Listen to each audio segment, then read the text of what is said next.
Ayan, so nabaklasan natin guys. I-top dead center natin. Ayan. Ito yung takip niya. Gagawin natin, susunod natin gawin.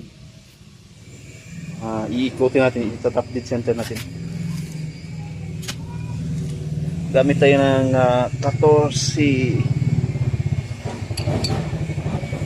na sakit. 14 mm na sakit guys. Ayan. Iikutin natin. Pasok kasi dito. Para ikot natin. Ayan. Lagyan natin ng ilaw. Ayan. Ikutin natin. Parang maka-ingansa. Ayan. Ikutin natin para matap dead center natin siya. Hanapin natin yung letter T. Nakikita nyo ba guys? Ayan. Medyo malikot yung ayan. Yung letter T na yan.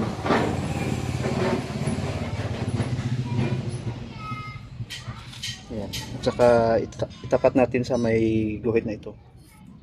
Ayan guys, may guhit siya. Tapat natin yan yung letter T. Para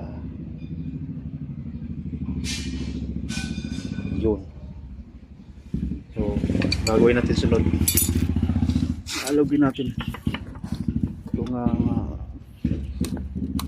yan, medyo hindi siya gumalaw.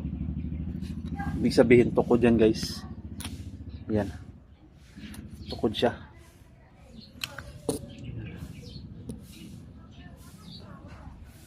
Natin igilaw. Adjustan natin yung valve clearance niya. Adjustin natin mamaya.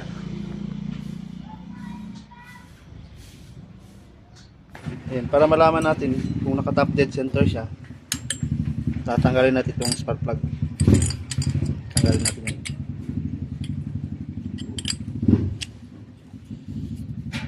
Ay, yes, yan.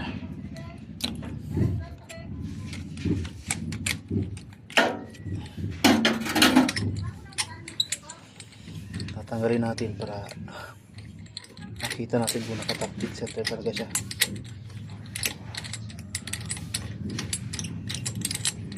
Yun. Bago pa yan guys. Wala pang hindi pa siya itim. Tabi mo natin. Sundutin natin guys. Ayan. Sa ibabaw na yung piston niya. Ibig sabihin naka-top dead center na yan. Ayan.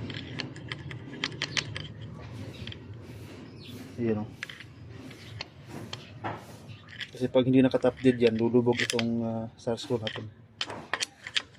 Yan. Tune up natin.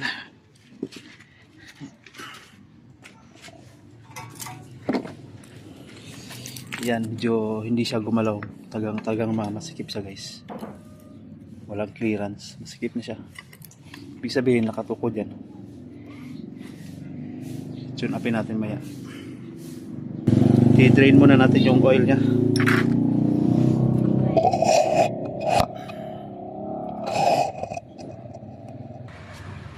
Change oil muna natin. Gamitin natin yung sakit na 17. Ayan sa ilalim guys. Huwag kayong gumamit ng open range. Tapat sakit talaga para hindi mag-loose. Yan. Sasapak natin dito.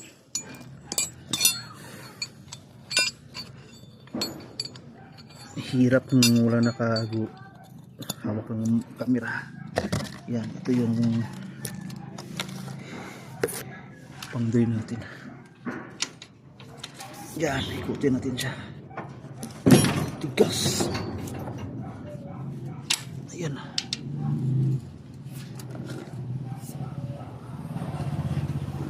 Ay.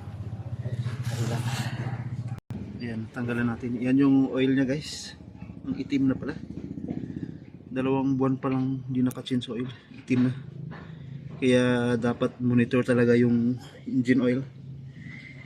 Ayan. 2 buwan pa lang hindi nakapag change oil pero maitim na. Grabe. Ayan, itim na yan. Ayan. Dapat monitor talaga yung oil guys para hindi masira yung makina ninyo, hindi mag knocking.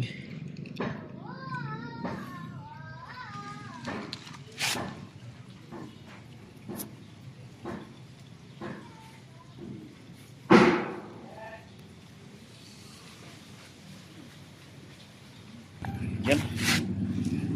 Grabe ang itim mo. 2 buwan pa lang ako hindi naka-change oil. Sobrang itim. Ang hirap. So, dapat monitor talaga yung ano ninyo, oil. Yan. So, mamaya itabi muna natin ito. Lagyan natin ng oil. Yan, pinalik ko na yung drain plug na. Pag naghigpit kayo, huwag masyadong mahigpit. Dapat tama lang para hindi malustrid yung drain plug nyo. Yan. So,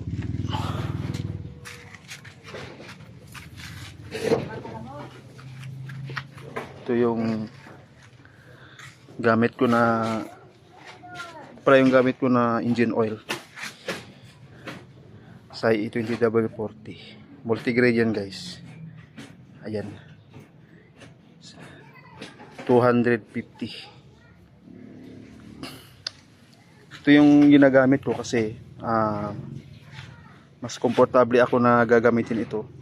Depende na rin sa inyo kung anong gagamitin nyo, pero para sa akin komportable ako kasi meron siyang hatak, saka ginagamit ko sa araw-araw pang tricycle.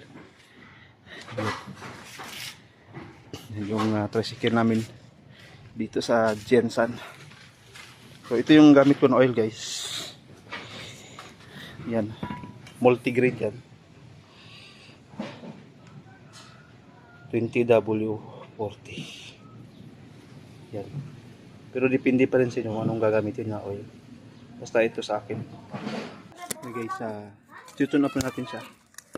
Gamit natin ang filler gauge 0.3. Yan. Hindi lang siya masyadong kita kasi nawala na yung number niya. Pero 0.3 ito guys. Then, yung gamit natin na back range. Ito. 10mm. Yan. Putin natin sa kabila. Iwagan natin. Paano kita eh. Putin natin. Sobrang tigas. Yan. Dapat makapasok itong filler gauge natin. Yan, isa makapasok. So, adjustin natin ito. Yan.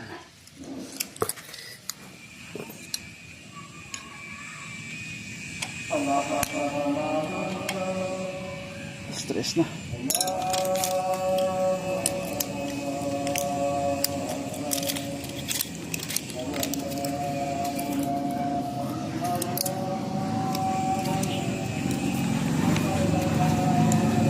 Dito makapasok.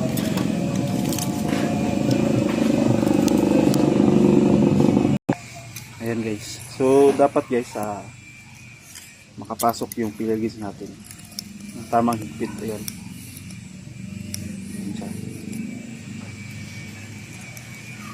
Pasok natin siya dito sa ilalim. Ayan.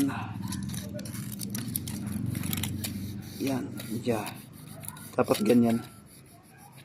Para may play siya. Tsaka makahinga yung makina natin. Yan, so higpitan natin ito. Higpitan natin mamaya. Saka pakuntay natin ito. Ayan guys, so dito rin sa intake guys. Kaya din dapat maluwag siya. Napasok na yung ano natin. Yan. Yan. Dapat gumagalaw yan guys. Yan. So, kasi higpitan na natin. Mamaya higpitan natin yung mamaya. Yan. Para may hatak yung motor natin. Yan.